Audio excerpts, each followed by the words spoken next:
Great morning. Devotional for this morning is slowly, steadily, surely the time approaches when the vision will be fulfilled.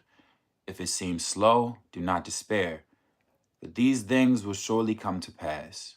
Just be patient. They will not be overdue a single day.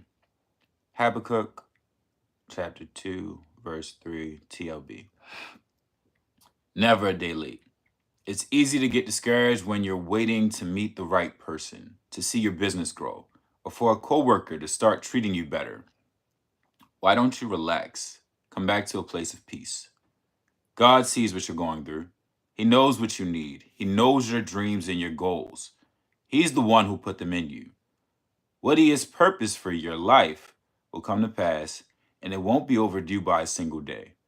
Thoughts will tell you you're falling behind. You're missing out. Everyone is getting ahead of you. No, you're right on schedule. God is supernatural and He is ordering your steps. He's not limited by what limits us. You keep honoring Him and doing the right thing, and you're going to come into these right time moments when He's going to thrust you ahead.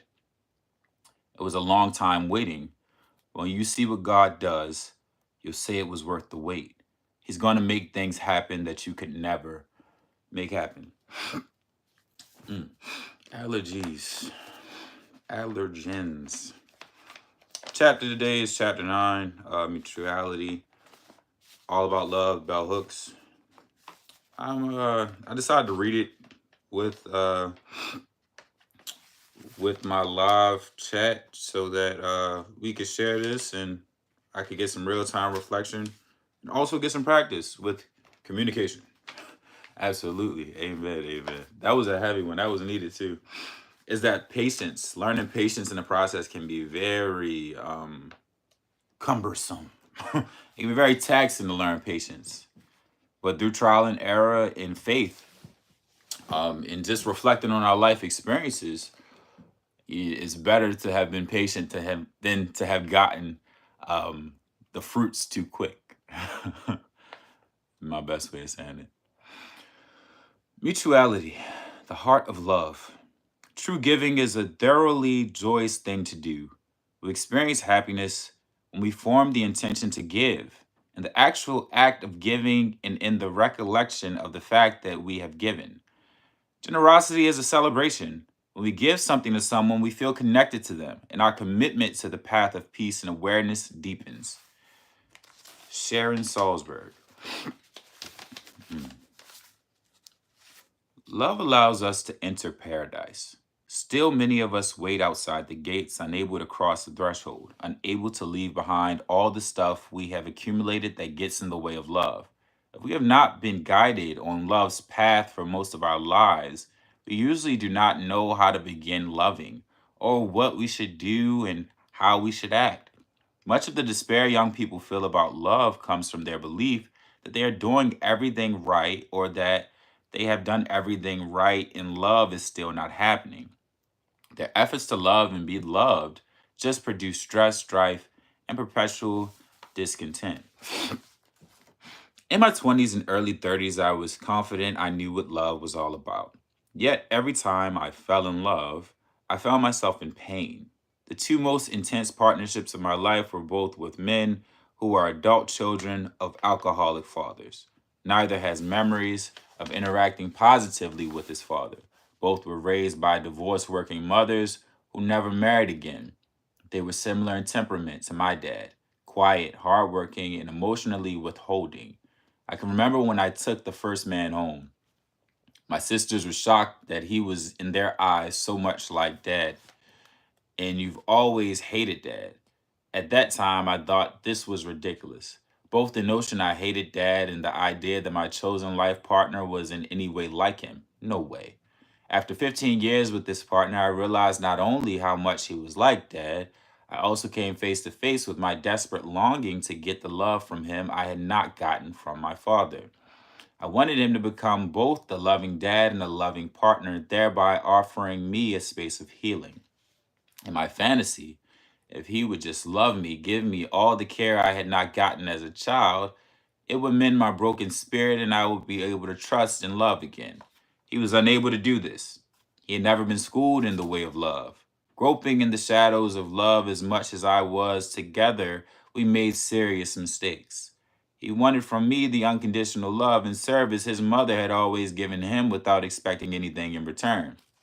Constantly frustrated by his indifference to the needs of others and his smug conviction that this was the way life should be, I tried to do the emotional work for both of us. Needless to say, I did not get the love I longed for. I did get to remain in a familial place of struggle. We were engaged in a private gender war. In this battle, I fought to destroy the Mars and Venus model so we would break from preconceived ideas about gender roles and be true to our inner longings.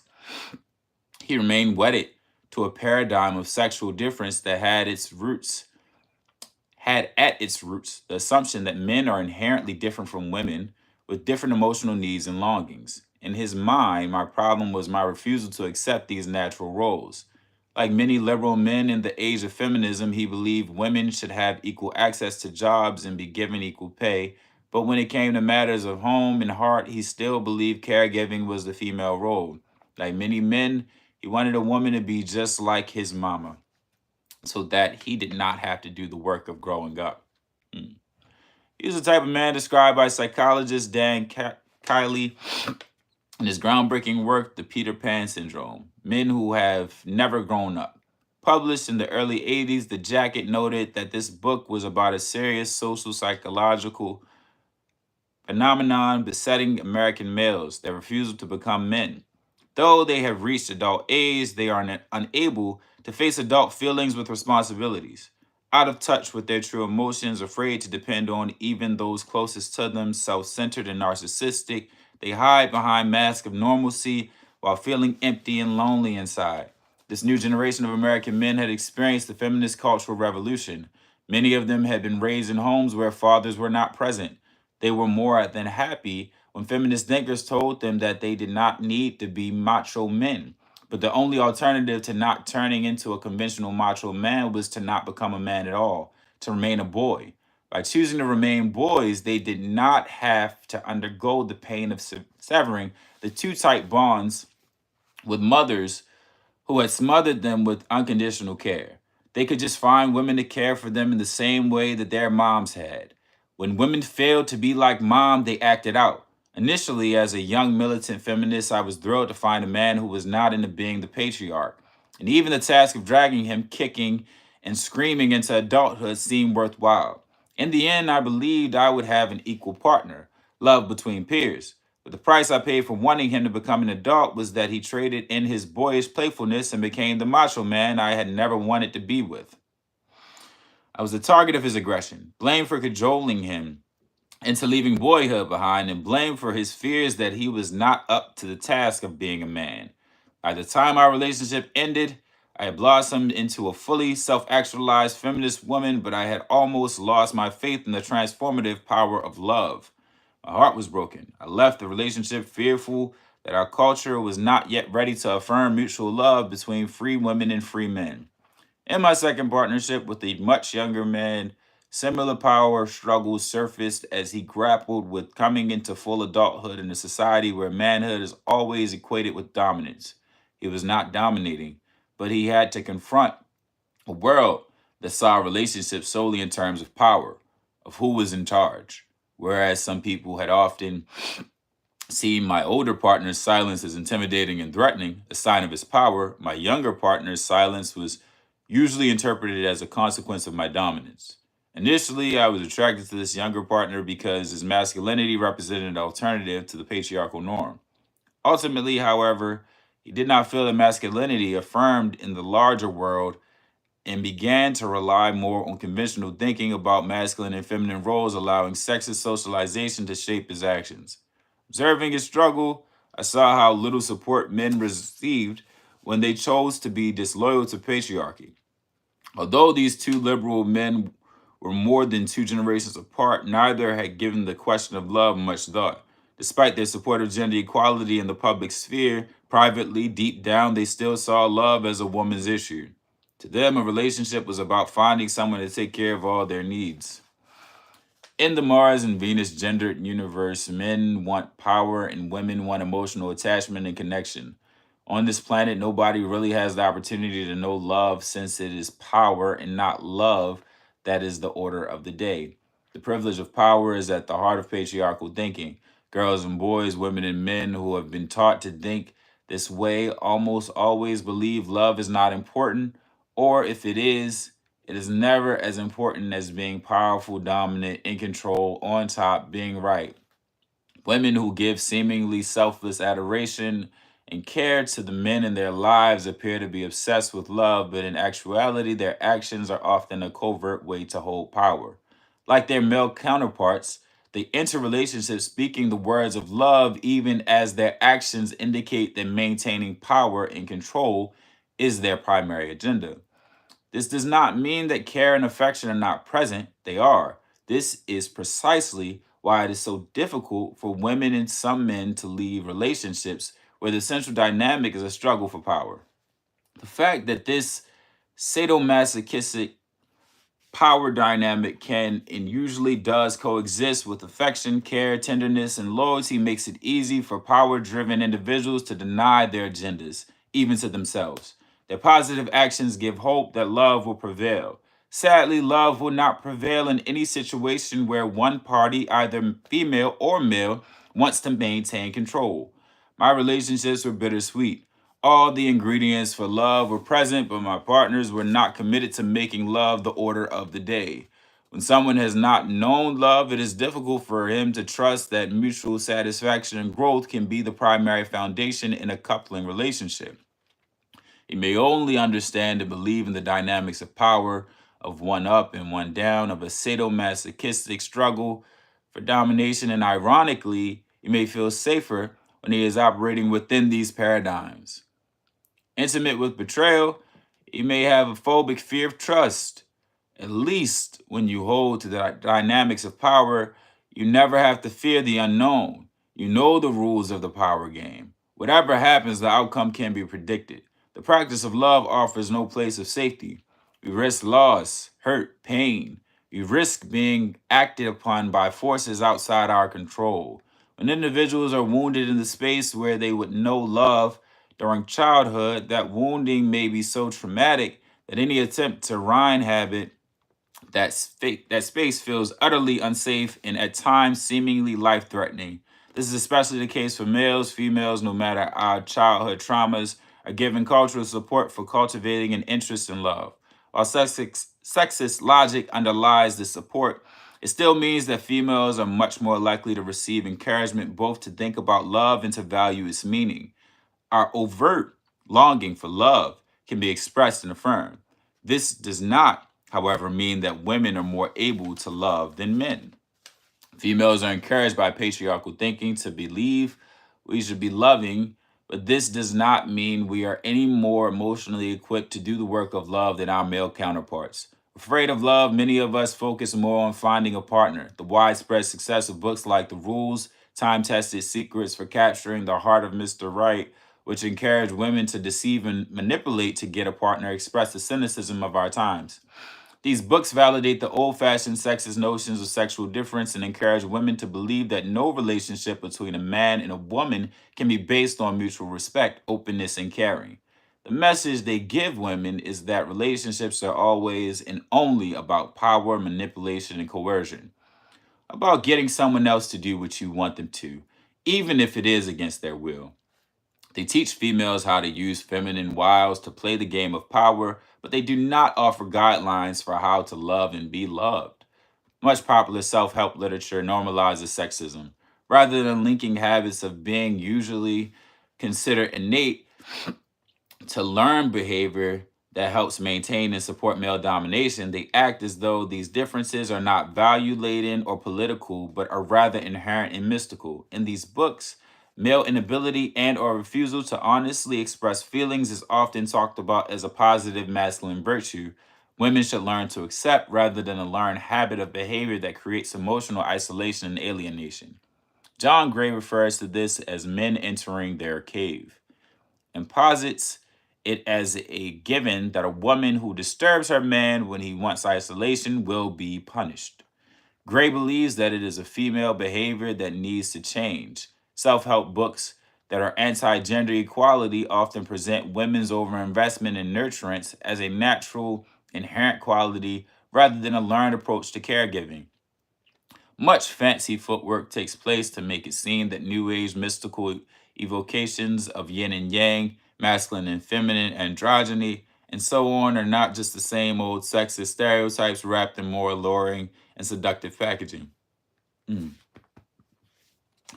To know love, we must surrender our attachment to sexist thinking in whatever form it takes in our lives.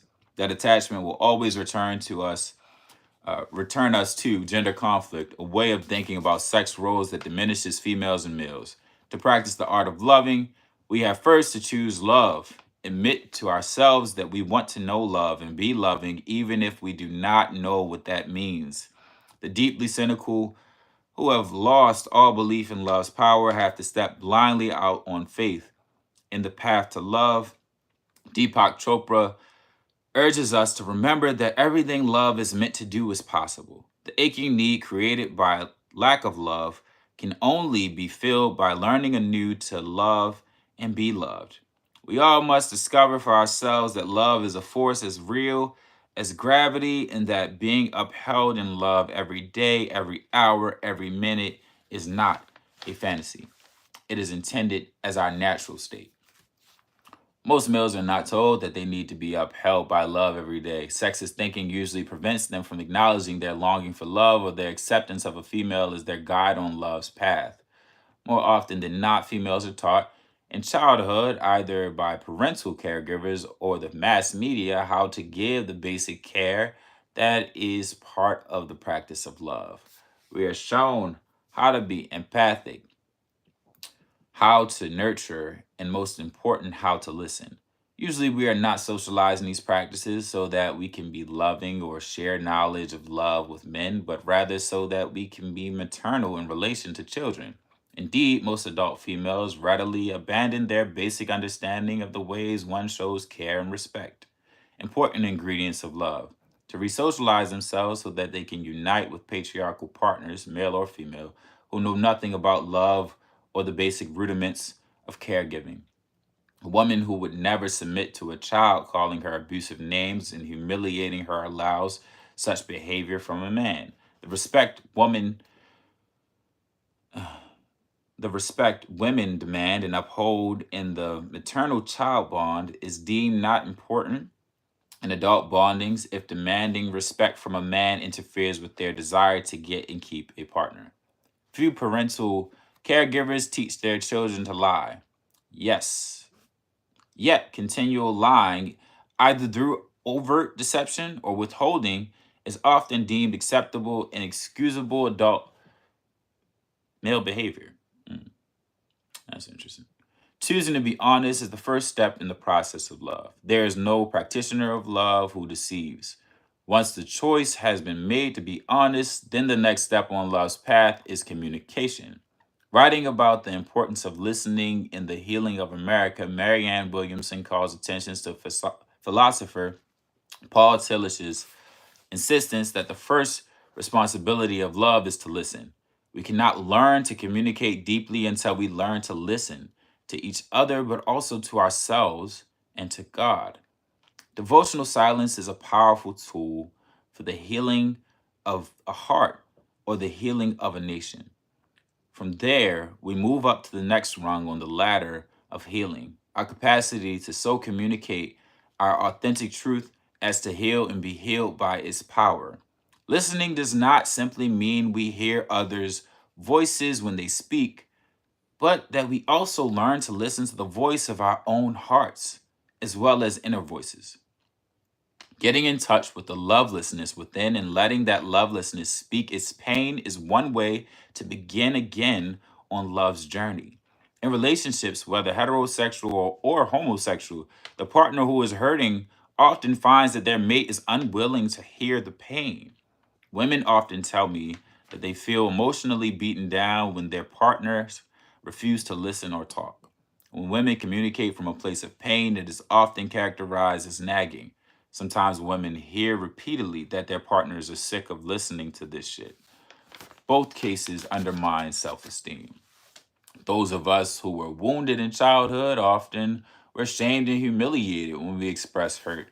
It is emotionally devastating when the partners we have chosen will not listen, usually partners who are unable to respond compassionately when hearing us speak our pain, whether they understand it or not, are unable to listen because that expressed hurt triggers their own feelings of powerlessness and helplessness.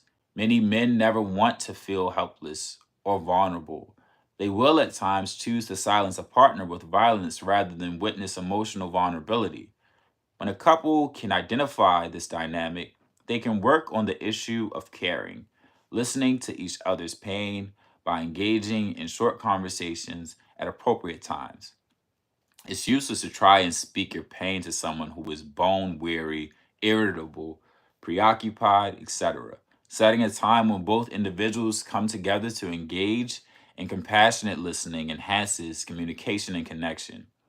When we are committed to doing the work of love, we listen even when it hurts. M. Scott Peck's popular treatise, The Road Less Traveled, highlighted and affirmed the importance of commitment. Discipline and devotion are necessary to the practice of love, all the more so when relationships are just beginning. Peck writes, whether it be shallow or not, commitment is the foundation, the bedrock of any genuinely loving relationship. Deep commitment does not guarantee the success of a relationship, but does help more than any other factor to ensure it. Anyone who is truly concerned for the spiritual growth of another knows consciously or instinctively that he or she can significantly foster that growth only through a relationship of constancy.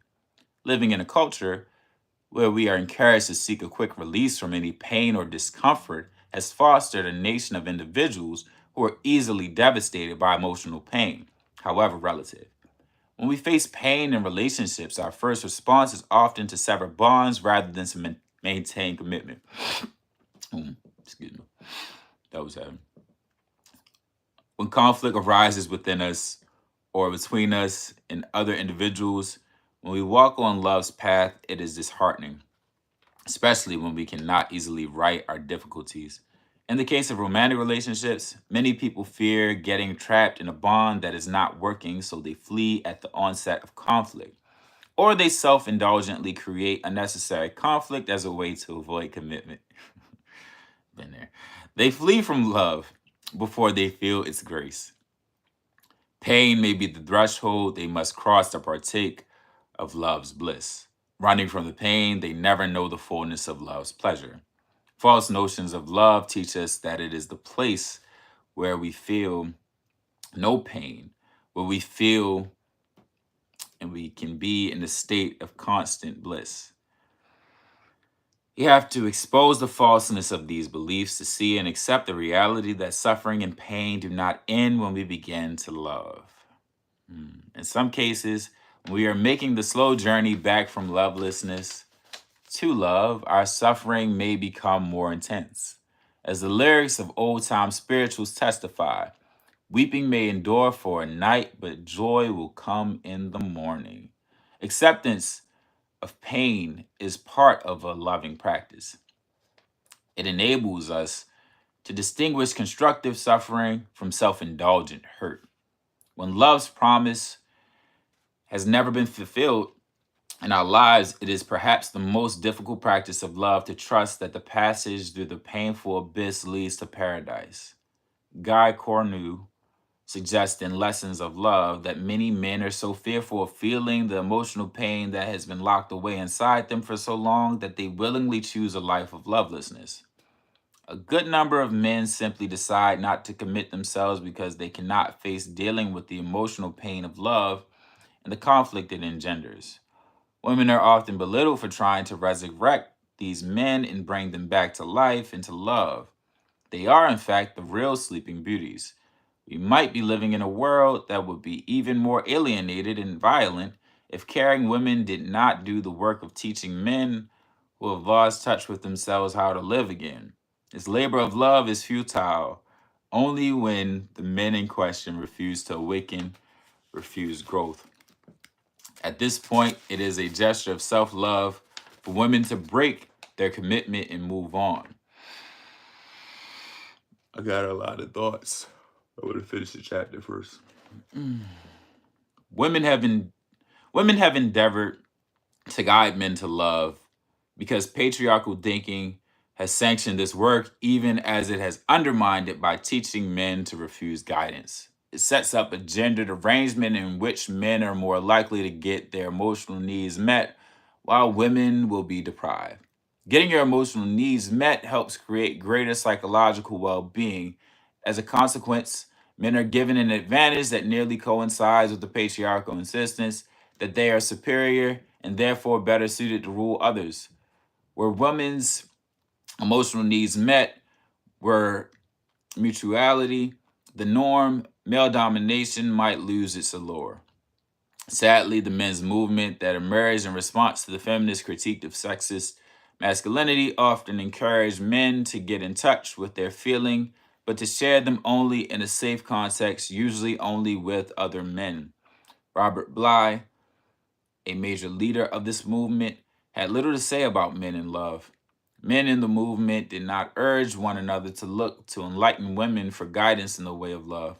Those who choose to walk on love's path are well served if they have a guide. That guide can enable us to overcome fear if we trust that they will not lead us astray or abandon us along the way. I'm always amazed by how much courageous trust we offer strangers. We get sick and enter hospitals where we put our trust in a collective body of people we don't know, who we hope will make us well. Yet we often fear placing our emotional trust in caring individuals who may have been faithful friends all our lives. This is simply misguided thinking, and it must be overcome if we are to be transformed by love. The practice of love takes time. Without a doubt, the way we work in this society leaves individuals with little time when they are not physically and emotionally tired to work on the art of loving. How many times do we hear anyone say that they were working so hard and had no time for love? So they had to cut back or even leave a job to make a space to be loving? While movies like Regarding Henry and The Fisher King spin sentimental narratives about ruling class men suffering life threatening illnesses that lead them to reevaluate how they spend their time in real life, we have yet to see abundant examples of powerful men or women pausing to create a place to do the work of love in their lives. Certainly, individuals who love someone who is more preoccupied by work feel immense frustration when they endeavor to guide their partner in the way of love. Truly, truly there would be no unemployment problem in our nation if our taxes subsidize schools where everyone could learn to love. Job sharing could become the norm.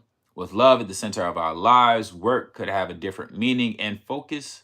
When we practice love, we want to give more. Selfishness, a refusal to give acceptance to another, is a central reason romantic relationships fail. In love, the way you want it. Robert Sternberg confirms, if I were asked the single most frequent cause of the destruction of relationships, I would say it is selfishness. We live in an age of narcissism, and many people have never learned or have forgotten how to listen to the needs of others. The truth is, if you want to make just one change in yourself that will improve your relationship literally overnight, it would be to put your partner's interests on an equal footing with your own. Giving generously in romantic relationships and in all other bonds means recognizing when the other person needs our attention. Attention is an important resource. Generous sharing of all resources is one concrete way to express love. These resources can be time, attention, material objects, skills, money, etc.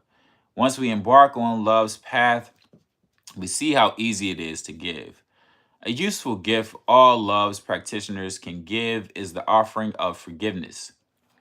It not only allows us to move away from blame, from seeing others as the cause of our sustained lovelessness, but it enables us to experience agency to know we can be responsible for giving and finding love. We need not blame others for feelings of lack, for we know how to attend to them. We know how to give ourselves love and to recognize the love that is all around us. Much of the anger and rage we feel about emotional lack is released When we forgive ourselves and others, forgiveness opens us up and prepares us to receive love. It prepares the way for us to give wholeheartedly. Giving brings us into communion with everyone. It is one way for us to understand that there is truly enough of everything for everybody. In the Christian tradition, we are told that giving opens the windows of heaven so that we can be offered a blessing that there will not be room enough to receive. In patriarchal society, men who want to break with domination can best begin the practice of love by being giving and by being generous. This is why feminist thinkers extol the virtues of male parenting.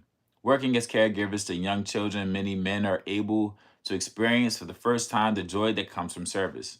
Through giving to each other, we learn how to experience mutuality.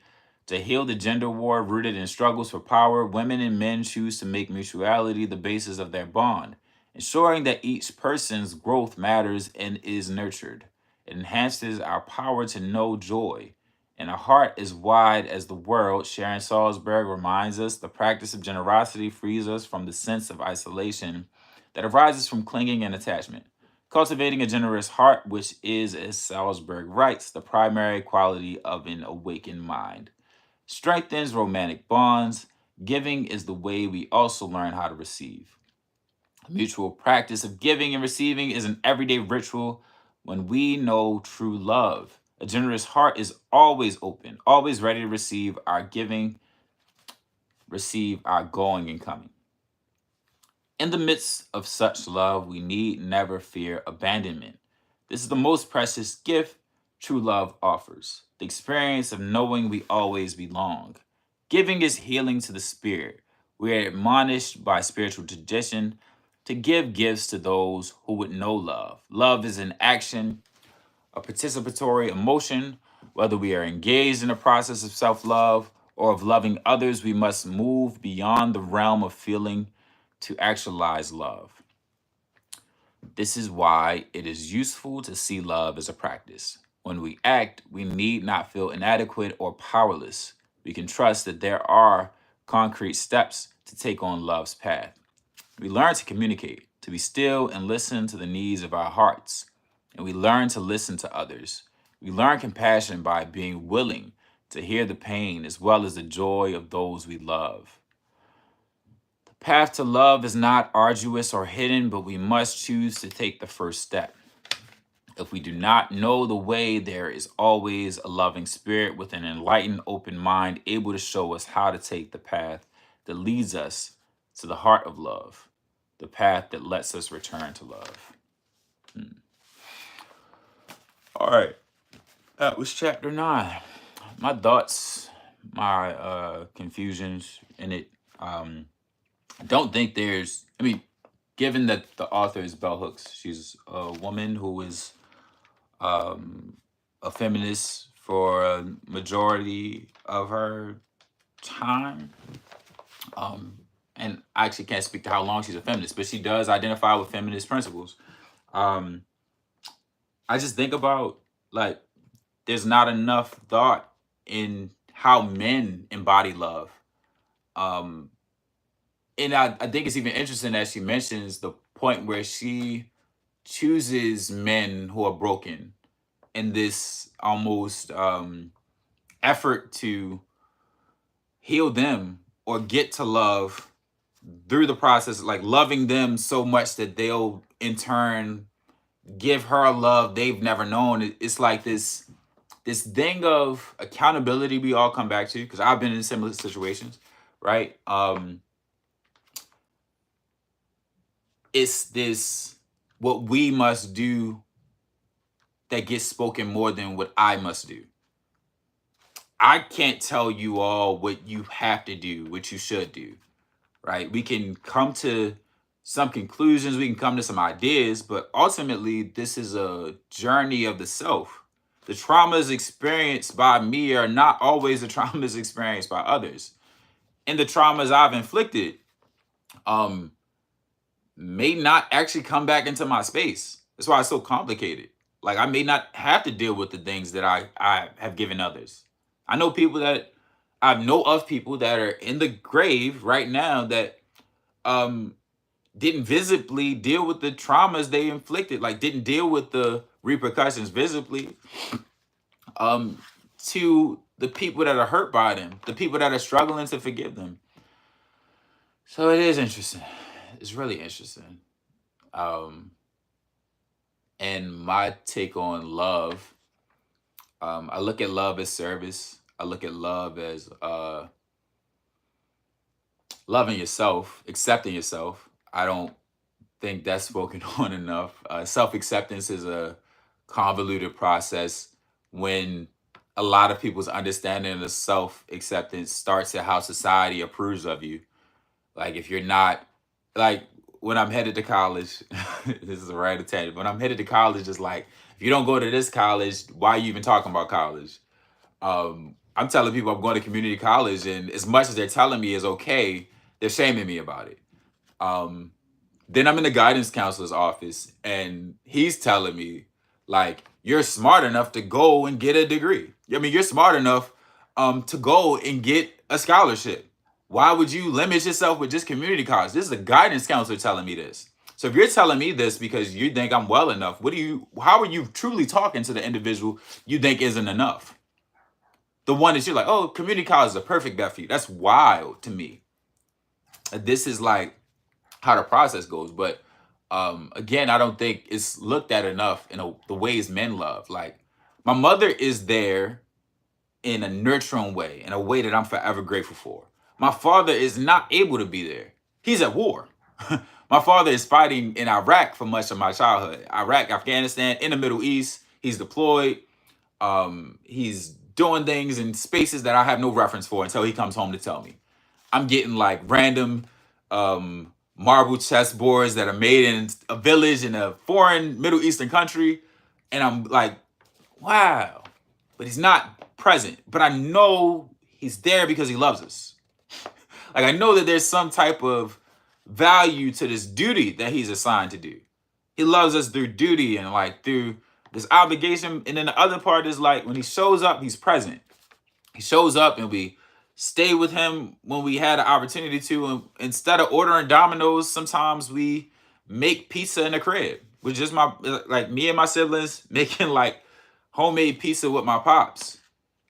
And this has nothing to do with society. It's just what this individual decided to do for his two boys and little girl.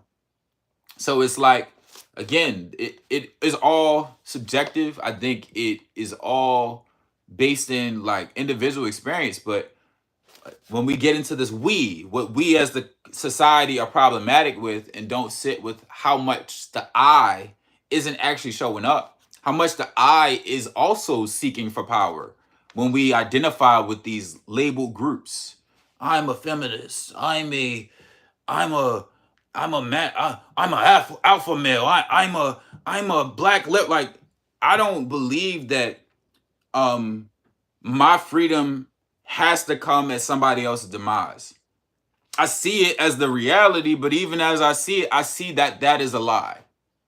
I don't feel comfortable knowing that there's a war in God. Like, there's not even a war, there's a genocide in Gaza. Like, I don't feel comfortable knowing that women and children are being murdered as like I'm experiencing this quote unquote freedom.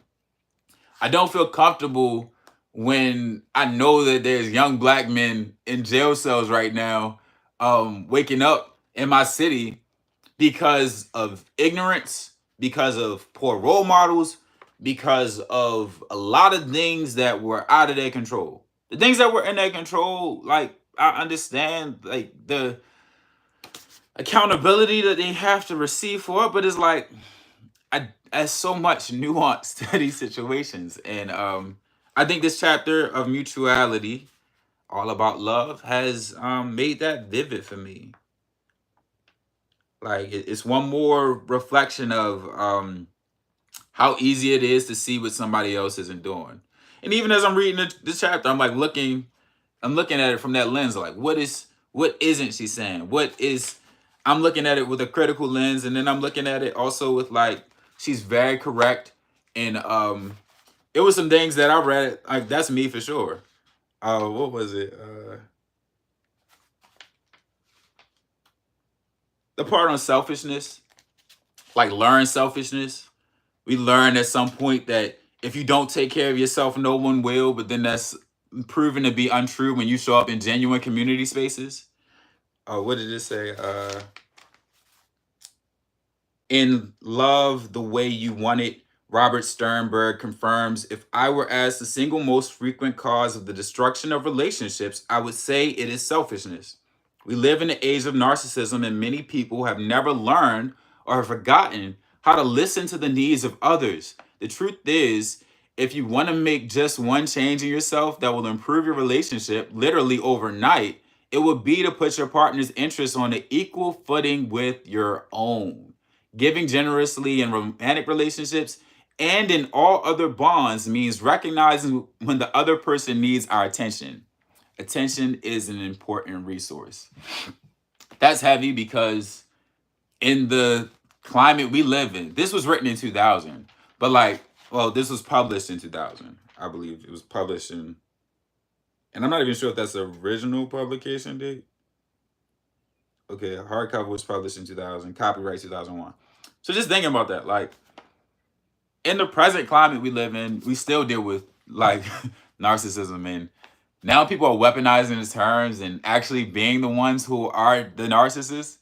So it's funny, like when I hear people say, "Oh, they're narcissists," and I'm like, "Yo, you live out the same things." And actually, the reason y'all are even dating is because you are dealing with a reflection of the self.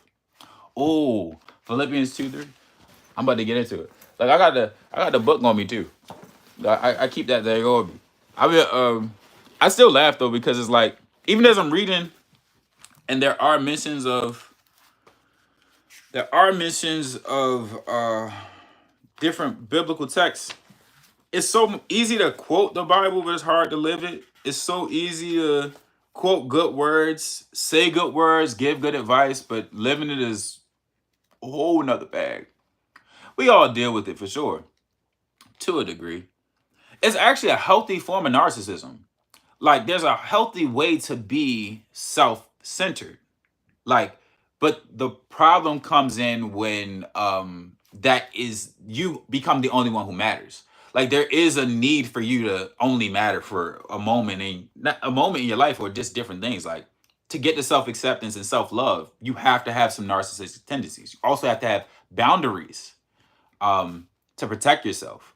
Like there are like the narcissist, oh, he's mean, but it's like, no, what are you asking for? What are you asking of me? Is what you are asking of me to my detriment? Oh, I wish you would show up more in community. What if I'm grieving the loss of a family member? And no, most people don't think about that. I wish you would do more for black boys. What if I'm not actually like in a space where I have a genuine thing to give? What if I'm giving from an empty cup, but I look like I'm full? Like that's what we're dealing with at times. And I think that's something that I speak on coming from the city that I come from. Sometimes in our city, it's people that look like they got it and like they're expected to give so much. And they end up doing things that are problematic in that process because they're dishonest with themselves and people are dishonest with what they see. Like, oh, he looked like he good enough to come in and help these kids. No, he don't. You just want somebody to hold space. No, he don't. We can see the problems on old boy. It don't be hard to see people's ain't good. It don't be hard. It don't be hard to see when somebody's empty. But it's that denial. And the self-denial is also a part of the problem. When we deny where the self is. Oh, I'm good. No, I'm hurt. I was hurt a couple times when I was showing up in these spaces. I was hurt. And it's because of this social media paradigm. It's because of this assumption that if we look like we're weak and vulnerable, somebody's going to hurt us. It's this assumption that we're unsafe by giving our truth. I'm the safest telling you I'm not good. Because as soon as you tell me, all right, the truth will set you free. As soon as you make me out to be lesser because I've given you my vulnerabilities and my weakness, when I get my power back, I will strike your mother. I will strike you down. Oh, don't get it confused. That's why I'll say this as well. I'm gonna just add this as a tangent. I'm enjoying the spiritual thing we are witnessing between two artists in this moment because it's revealing. Everybody like it's getting too dark. It's been dark. It's dark outside. It's dark outside when we have a grown man who's 39, going on 39, wearing barrettes in his hair and getting braids. And this is the first time he's acknowledged the culture, but he did not speak on George Floyd. He did not speak on Freddie Gray. He did not speak on Michael Brown. He did not speak on Tamir Rice, Sandra Bland. He did not speak on things actually going on in our community, but he gave Sexy Red a platform and he puts braids in his hair and he tells us that he's the guy and he flexes his money abundantly and frivolously and never stops letting us know the guy that he is. Somebody got to address that, at least for the culture. Somebody got to speak. We can't all be silent because we're not enjoying it as a collective, especially when I'm in a city right now where I know people that don't go to events because they don't feel safe. But that's because people are not speaking. And then I know my positioning. I'll tell you my positioning is this. I'm not speaking on nothing to be the one that's, hey, I heard everybody in the back room was mad with me. We was mad together. I come outside, I speak on it, and everybody's silent. Oh, we wasn't mad. We wasn't mad. We wanted to go to the party. And then everybody's back in the party with the person everybody had issues with. I'm good on that. And again, this is not to belittle anybody. This is not to point fingers. It's just to say, if we're going to really do some accountability, we're going to have to stand on these things we speaking on. If you're really upset with somebody, hold true to it. Like, if you really have an issue with somebody, it doesn't shift when it's popular to like them again. But yeah, it don't shift. Look, enjoy your morning. No rush. Philippians, you said Philippians 2:3? Philippians 2:3. Let nothing be done through strife or vainglory, but in lowliness of mind. Let each esteem other better than themselves. Let each esteem other better than themselves.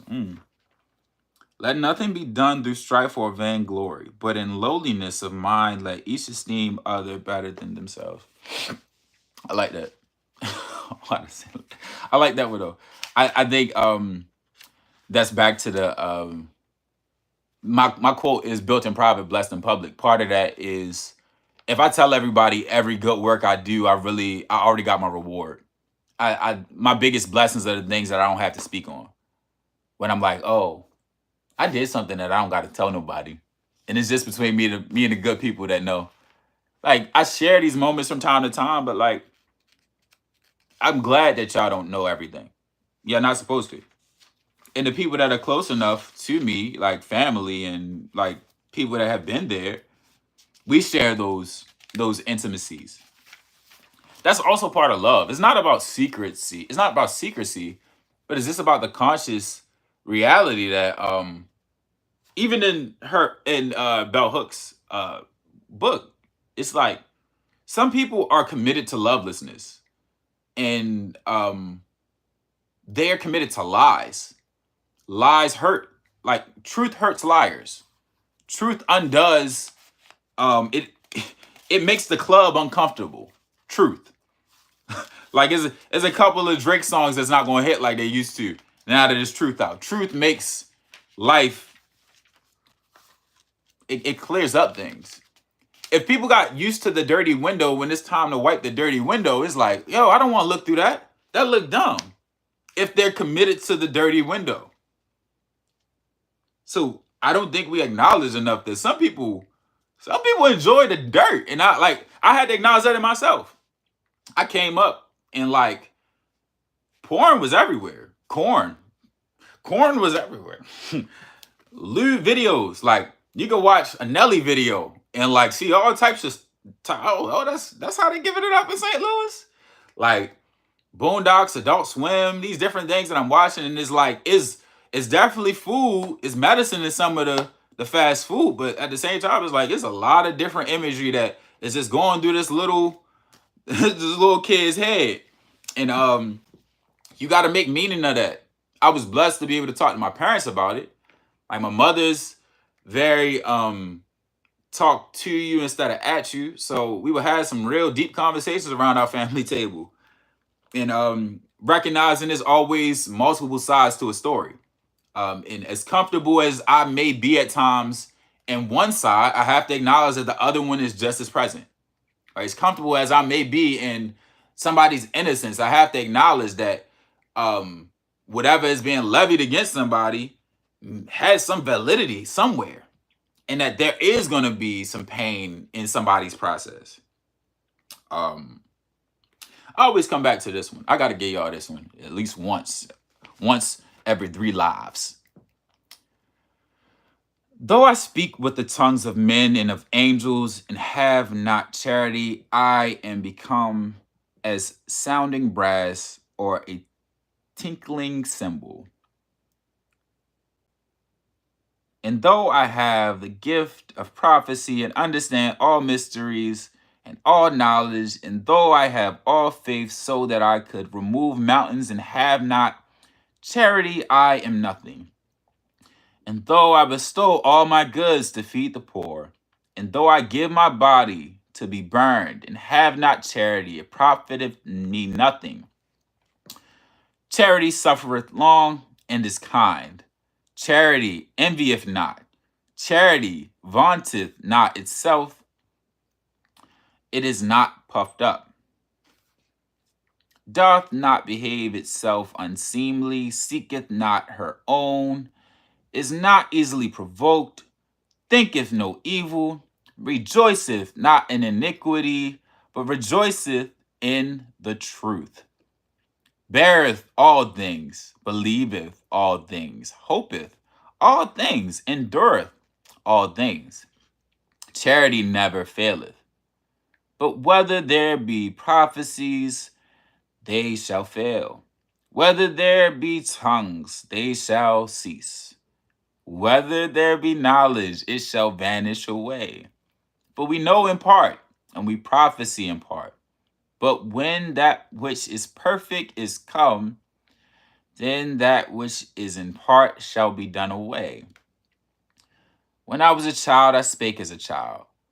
I understood as a child. I thought as a child. But when I became a man, I put away childish things. For now we see through a glass darkly, but then face to face. Now I know in part, but then I shall know even as also I am known. And now abideth faith, hope, charity, these three, but the greatest of these is charity. That's interesting for me. Charity. Because I've read it as love so much. And the definition of charity takes on today. I also think about the part where she mentions having to force her lover to grow up. That is not a woman's responsibility. A man finds his purpose and grows up on his own. And I think that is one of the biggest tragedies that we face today. There's not a woman that's going to make me grow up or want more in life. If I start to want more because I want women, that is within itself the problem. I'm trying to be more to prove myself to women is always a fail for the brothers. I'm going to just say that. Be more because you want to be more. The fact that you want to do more in life is not meant to have its foundation in impressing women. I saw a brother talking about getting tattoos because it makes you look more edgy to women. What part of the game is that? What happened to just being yourself? It's an interesting world we are watching. This is an 8-year numerology aside, just thinking about like 8, the consciousness of building. To build, you have to destroy.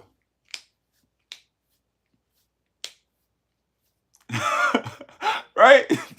To build, you have to destroy. There's a lot of towers that will fall in the days to come. They're already falling. They've been falling since the year started, right? Cat Williams starts the year with a 3-hour interview. Hip hop has taken a beef to a space that people didn't realize it would get to. Figure out what you want. Talk to God. Stop using middlemen to talk to God. Stop using middlemen to talk to God.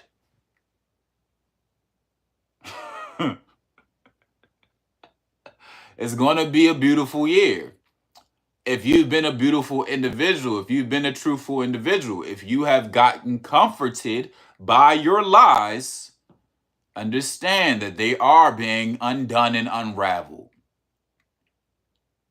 We are blessed beyond our imagination. Look, you want to join the live? I gotta let you in at this point, because look, it's one of the days. We are blessed beyond our imagination. We are blessed beyond our imagination. Like, that's why I love the phrase "lean not unto thine own understanding," because ultimately, it's like my understanding is what's helping me imagine. But if I'm leaning on what I understand to imagine what life can be, I'm lost. I gotta lean on the greatest. Because the greatest got my imagination like, yo, oh, that's from your word. Oh, you telling me stories about people that lived before I did so that I can think a little bit about my experience. Not even a little bit, a lot of bit. Oh, King David. He slayed Goliath, then he became the king, and then he did adultery and got a man murdered. And then his whole lineage had to pay for that. And then like Solomon, he prayed to you for the wisdom, and he was a stand-up brother, and then he lost himself to his lust. He started worshiping things that didn't actually serve the purposes that he started with. Oh, right. Oh. And having an enemy amongst you actually isn't the issue. Because Judas is right there with Jesus the whole time. And Jesus knows who he is. But God is so right within himself that it's like, I don't got time to think about the one that is going to deal with what he's going to do. And the blessing is that the enemy will hang himself. So, I love it. Because I'm always where I'm supposed to be. All right? I have many people who have chosen the sides that they will. They told me who I am. They told me that I'm not who I say I am, and I just talked to the one I gotta talk to, you know. And you had that opportunity to do the same in your life. And like I said, stay blessed. This has been chapter 9. I'm in chapter 10, so it's cool that I get through this book. I got a lot of other books I want to read in this space. I want to read the autobiography of Malcolm X. That's also a book that has a thought for me where it's like love is also through duty. And I think his discipline that's spoken on, his discipline, his ability to show up in community is a direct example of love. I also want to start reading Bible chapters and Bible books. Thinking about starting with Proverbs. So I might start reading that tomorrow. But yeah, don't let this fool you. Don't get scared out here. Stay blessed. Stay beautiful. I am a guy from a place, Charm City, Bipper, Keith the Vandal. Marquise is the name my mama gave me. I like to say that one day made better, as many days made greater. I'm uplifting you to be in a world that cares. If I keep it to myself, I think that's unfair. The joys we are given are best when shared. Visionaries never die, legends survive. The disease we sow daily, we get better with time. I'm wishing you peace, prosperity, and many blessings. We are built in private, blessed in public, whether they like it or love it. That process must be trusted. Stay beautiful, stay bippy. Bip, bip.